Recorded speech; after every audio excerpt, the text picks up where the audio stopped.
What's up guys, this is a quick tutorial on how to fix the Cbet lines on the Death Star HUD when playing on PokerStars.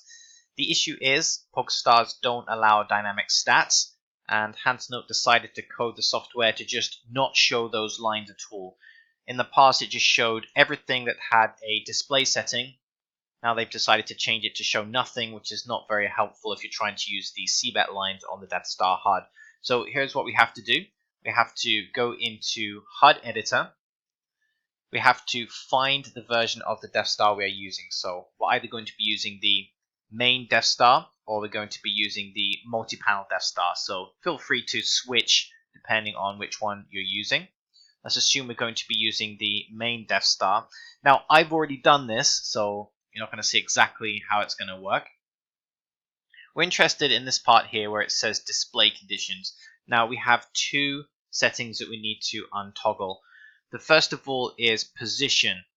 Position to hero post flop. We have to make sure that that's set to doesn't matter. If it's still set to in position or out of position, that's a display condition and it's been coded not to show at all. So make sure that's set to doesn't matter. Next, we need to go and make sure that all of these positions are set.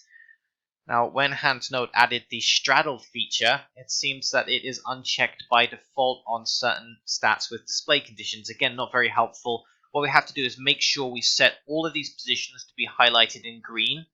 And don't forget this step, we then need to switch over to heroes. So the idea is we might fix everything on players and set all the display conditions back to highlighted in green, as is their default. But as you can see, hero setting still missing that straddle option. So make sure you go and click on hero, make sure both players and heroes have all of the display conditions reset. You need to do this for both of the Cbet lines. So we have one being in position, we have the lower one being out of position.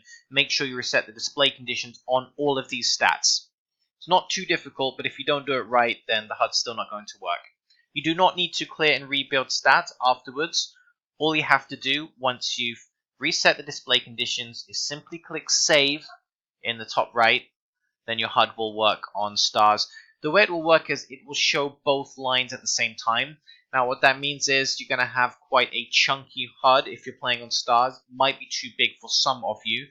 That is exactly why we have the multi-panel HUD.